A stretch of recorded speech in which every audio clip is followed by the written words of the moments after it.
From the YBA Phoenix Fitness 24/7 basketball facility in Rockland, California, it's Coach's Rize time with Coach C.Collins. Get it started. 3, 2, 1. Coach's Rize time.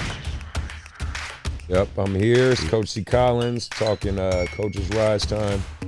Where we talk a little bit of basketball, life, things in between, give you my perspective on AAU basketball. Obviously, if you're here, you might know the main show, which is About That Life podcast, which, again, if you're a supporter there, I appreciate it. If you're here and you're checking it out for the first time, thank you for being here. Please go ahead, hit that like, subscribe, do the HBO special, help a brother out. It's really appreciated. It helps me out with the algorithm, and I can give you guys more and more good content. Now on to the show. Let's talk about the Adidas circuit. Just got done doing Adidas 3SB, and I'm going to give you guys my perception, of my takes on it, especially in comparison to doing the UA Rize and UAA, what it looks like, how it works, what can maybe work for you as a coach, maybe what can't.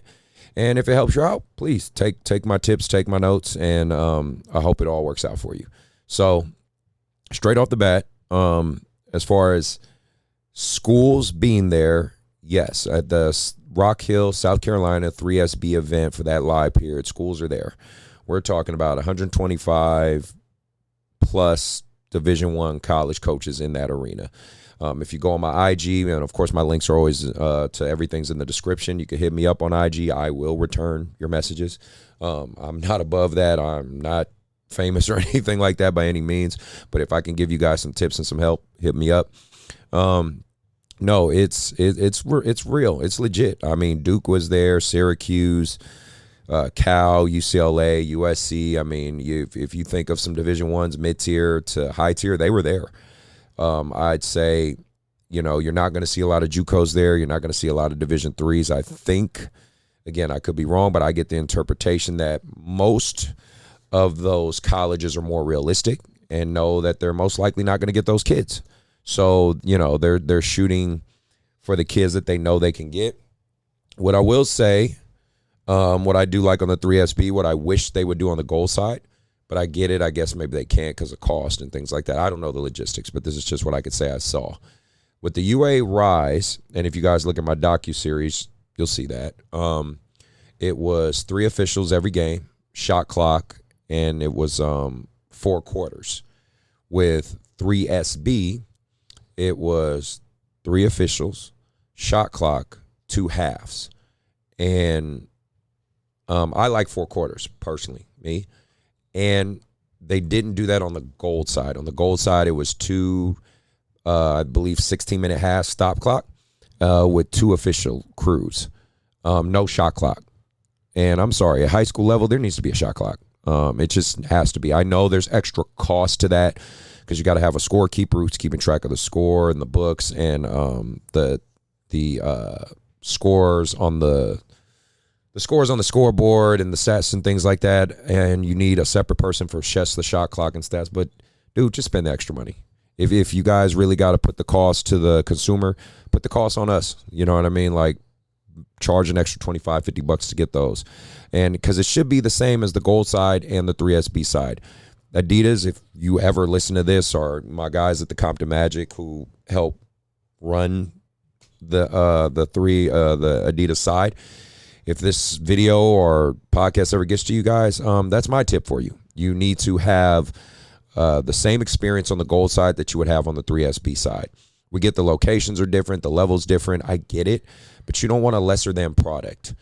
Shout out to Coach Barnes from Bakersfield. He was talking about this on his live, how like the UA Rize, it might be a couple diamonds out there in the rough, but overall those guys are guys that are basically going to go JC or, NAI maybe or something like that. And the UAA, the Under Armour, the association, right? Those are the main guys that are ready for collegiate level.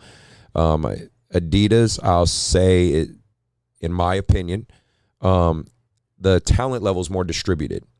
With EYBL, I think it's top heavy. I think you have the top 10 teams, 11 teams, 12 teams, because I roughly might be 30 to 40 teams in there. And those top 10 teams are so leaps and bounds above everyone else that basically it's just the top 10 teams competing with each other. and you basically have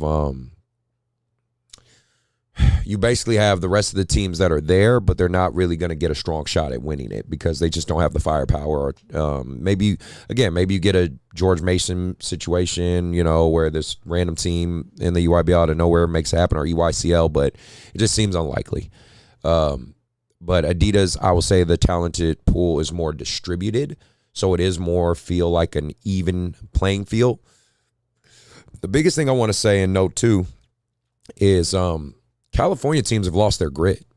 Like, we're not, and I'm watching the circuit. I'm watching Jalen Green Elite. I'm watching Team Lillard, Team California, Compton Magic, all of us. Like, I don't believe any of the California teams made it to the Final Four or maybe the Elite Eight, but we don't have our grit like we used to. Utah Prospects won it all. Shout out to them. Congratulations to them. And my team even played against Utah Gold, had a chance to meet them. I have a video, if you guys check my IG, I have a couple of videos going viral right now. One in particular where I was speaking about after playing the Utah Gold and what happened there. I know my kids probably felt some type of way, like, Coach, you just lost and you out here talking about the video. I'm like, yeah, we lost. Who gives a shit? Like, so what? It happened, and you guys learned from it. So my thing is, I think that gold teams, UA Rize teams, EYCL teams, the JV side of the circuits, if you want to call it that, they need to be treated the same. If it can't be treated exactly the same, I get that, because that's not the high end, but you don't want to treat them less than either. It's not the JV circuit.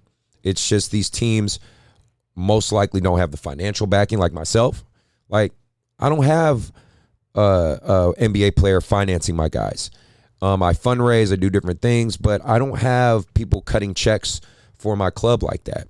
Now, to be real, I do have people in my club who are rich. I do have some people that have some money, but it's not on them to pay. And then when I mean rich, I mean they're millionaires. It's not on them to pay for other people's kids.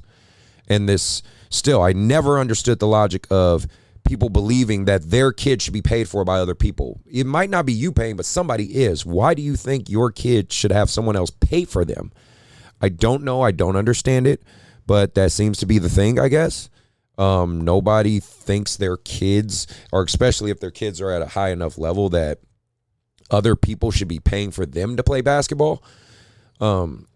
I have kids, and that's just not the case. I'm not going to expect anyone to handle anything financially for my child except me.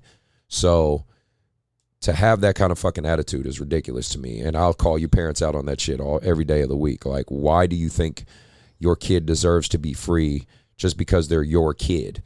Okay, let's make this clear. Your kid is only special to you. To the rest of the world, that's just another person. It's just another kid. So, stop with all that. That's some bullshit. That's some fuckery right there. But those teams are fight hard for their positions and for their chances to elevate and get to that level. Shout out to the guys at Compton Magic, Etop, Justin, Dom. I think those guys handled everything professionally pretty much all the time. It's watching that level. It really is a huge gap that the kids need to know. Like, my kids, we didn't win a game out there, unfortunately. There was 2 games we could have won. 2, maybe 3 we could have won. 1, and we just didn't have it. But I think they now see the margin for error is so much smaller. I will say, at the top levels of these circuits, there's definitely questionable kids out there. I think I saw some kids that actually played a year at JC or gray-shirted at JC that were out there at that event. So I think we got to get rid of the whole 17U, 18U, all this. I think we really just need to go by ages. Just say the age. Just say the age. 17, 18, 19U, all in one thing, right?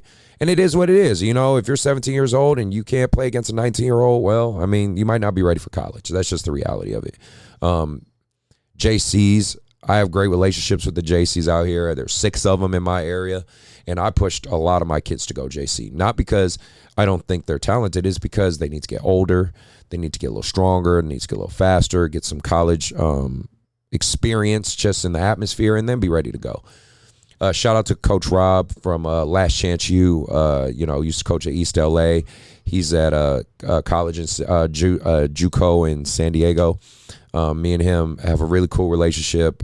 He was recruiting Anthony, my player slash nephew slash adopted son that passed away about over a year ago. And so I got a chance to see him at Seal Beach at Made Hoops. So we had some good conversations. But really, again, not to get too far off topic, but, the Adidas circuit is overall a great experience. I think they ran it well. They definitely had colleges there, even at the gold events. I'll say the event in Oakland, all the local schools were there that you would expect, SF State, Cal State East Bay. Funny enough, you don't see Dominican at a lot of these things, or maybe they're there and they're hiding. But Dominican University, if you're out there, man, like if you hear this, you need to get out there some more. Shout out to William Jessup. They're about to go Division II, so we'll have a Division II right down the street from my gym in Rockland. So that's really good to know. And over, like I said, Adidas did a phenomenal job in their event. I think all the shoe circuits do a phenomenal job in their event. I had a chance me and the director of Team Curry had a chance to kind of talk and holler at each other, and that was really cool to just kind of get his perspective, because obviously he's director of Team Curry, and Team Curry is their flagship program. So it's kind of nice to see and hear from their perspective on how it all works on his end, and he gave me some good insight.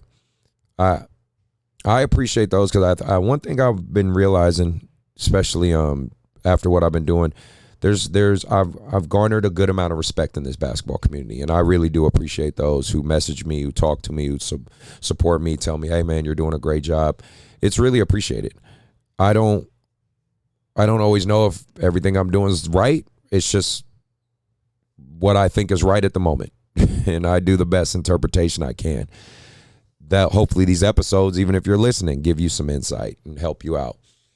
I had some videos that went viral, semi-viral, I guess, like I said, and it's been on my Instagram. One I did, it was a fucking joke. I can't believe how serious some people are taking. I want to say 80 to 85% of the people understand it's a joke, and it's me talking about the reclass situation.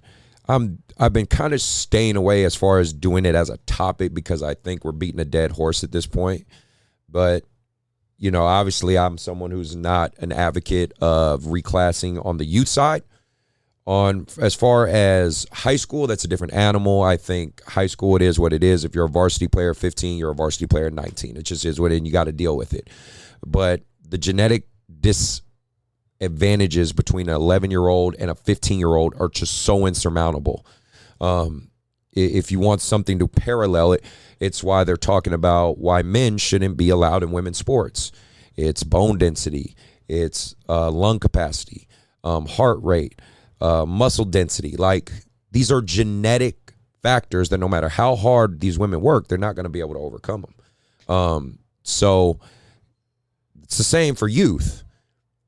I could have a super advanced, super talented 11-year-old go against a halfway decent, mediocre 14 to 15-year-old, and that kid the 15 and 14-year-old is most likely going to win, because they just have genetic advantages that the 11-year-old just doesn't have yet. So for us to ignore it and act like this reclassing at the youth side isn't a thing is ridiculous. And, of course, there's coaches out there that are telling kids you should reclass, you should do this and all that. Listen, every kid has their own journey. I personally believe 1 year is good, and you only have a set amount of reasons why I think you should reclass, which, again, that's just another topic for another day. But check out those videos. Support if you want. Hit the follow, hit the like. It's really appreciated. The Adidas, if I gave them an overall grade, got to give them like a A-, B+, A-. Again, it's just, to me, more or less how they treat the goal side and the stage. Not to say they don't treat it well, but I do think, I will say on the Rize side, they treated the UA Rize the same as the UAA. Like, there was 3 officiated crews, shot clock. However, what I will give an advantage, again, I think I said it in an episode before, but what I will give an advantage on the Adidas side is they keep stats. They keep full stats. And, I know they're using the grassroots and the passport, and they're algorithm to make all that happen, but honestly, they do a good job with that. And it is kind of good to know for the kids to see in real time how they're doing. I got a couple new things going on with me. I'm hoping to get a couple podcasts out in terms of About That Life, so please check that out. We will see, realistically, what's going to happen in the future of AAU. There's a couple things down the pipeline. Just the last tip for if you're doing high school AAU next year, as far as I know, and I could be wrong, but my sources tell me that the NCAA is shifting the live periods. So instead of doing 2 in April or 1 in April, they're taking April away, and they're going to do 1 in May. They're going to do 1 in May, 2 in July. Biggest reason in April, because transfer portal kids are allowed to go to colleges in April. So colleges aren't going to live period events because they can recruit the transfer portal kids to come to their school. And why would they go check those kids out when they can have a transfer portal kid come to their college? So they are allowed to do that in April. So that's why they're taking that live period away. Don't know which weekend they're doing in May. I personally think they should do Memorial Day weekend. That way you don't have to worry about school, and maybe you get an extra day so you can get some extra games. You could do 2 games each day from Friday to Sunday, so you can potentially get 6. Or you can do it all the way until Monday. You could do a 1-2-2-1, and Monday people can use that day to travel back, right? Because Memorial Day usually falls on that. So that's overall the news for AAU I can give you guys and things like that. Other than, the biggest thing, again, if you're looking to aspire to go on a shoe circuit, you have to get some high-level guys, get them to buy in, keep them gravitating towards what you're doing, and really retain those guys and progress forward through that. And with that, we're coming to an end. Thanks for checking it out. Appreciate you guys if you stayed all the way through. If you made it to the end, again, think about it. Hit that like, subscribe, help me out with the algorithm. Do the HBO special, help a brother out. The biggest thing I could keep giving you guys tips on is keep working hard on making your teams grow and elevate to the status that you want. I've been getting DM'd quite a bit, and it's really appreciated of people just saying, hey, how do I do this? How do I do that? I'll give you the best advice I can than what's worked for me. I believe it's opened more doors than closed.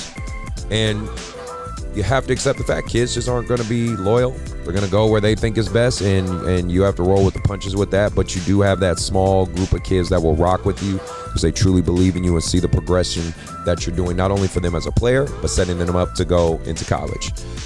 With that being said, I hope everybody's day is good. I hope you're living it up. I hope you're staying cool in this heat. And I'm out. Peace.